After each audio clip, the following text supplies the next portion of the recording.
So first of all, I think upfront, no one gives enough contingency. So especially if it's your first time doing a model, that very first time, never ever view your contingency as, free money. I actually remember very, very clearly looking at my deal analysis for the one that went very badly wrong. And the one that went very badly wrong, by the way, we ended up, I think we spent about 600K and our end valuation was 580. So we were minus 20 in terms of actual profit on day one. We still own the block. Still, it makes us really good cash flow now, and we just made it work for us over the long term, and we found a way to pivot that particular deal into something that worked for us. But yeah, it was devastating at the time, and we had 167 grand left in instead of basically all money out. It had to be worked out.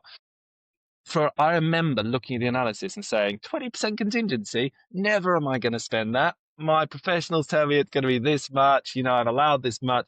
I was like, yeah, that's basically going to be free money at the other side. And actually, that all got eaten up and taken way beyond that. But I see people analysing deals, especially stuff they've never even really done before, and they're paying 5-10% contingency. And I'm just thinking, no, that's not going to work. Not the first time, especially. You've got to have done a few before you can go down to a 10% or even 5% contingency. You've got to know what you're doing. You know where it can go wrong. And to this day, I always have 20% contingency across the board.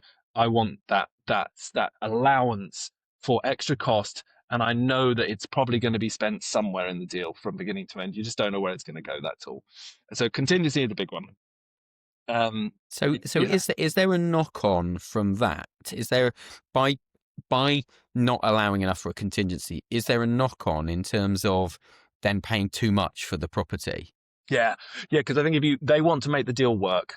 And because you want to make the deal work, you drop your contingency, or you just don't allow it at all. And you think your numbers are good enough, so your deal stacks up, but it's not going to stack up because once you've spent the contingency, you spend this money, your returns are getting lower, you're leaving more money in the deal, and you haven't got a plan for it. So you think it's going to be one deal, and it ends up being a much worse deal.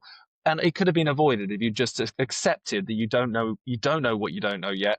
You're going to spend more money than you think, so just put the contingency in there, and then just assume it's going to get spent. Right, simple. And then the deal will probably end up much closer to what you think it is day one. And you're right. And the answer is, if it doesn't stack with the 20% contingency, that if you can't get it accepted, you just got to lower the offer.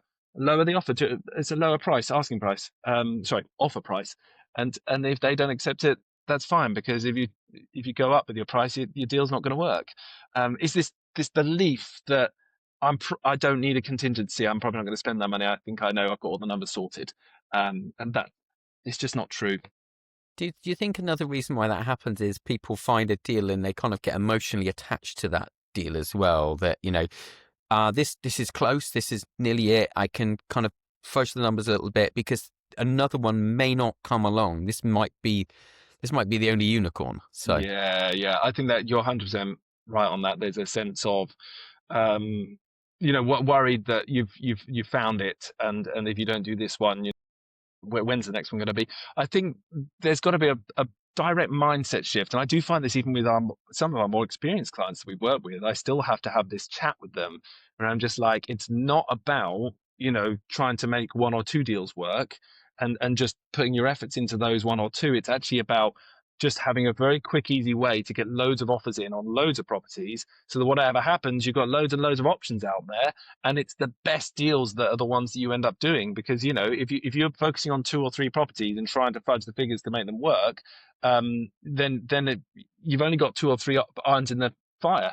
But if you've got 20 to 30 properties where you've got much lower offers in, chances are one of those will pay off, and you're going to end up with a really fantastic deal where the numbers really do stack. So it's actually about volume of offers at the right price, rather than about focusing in and just trying to find the few unicorns that really work. The unicorn comes from having loads of offers out there. Experience is the best teacher, but it doesn't have to be yours. Learn from others' property journeys at ypn.plus.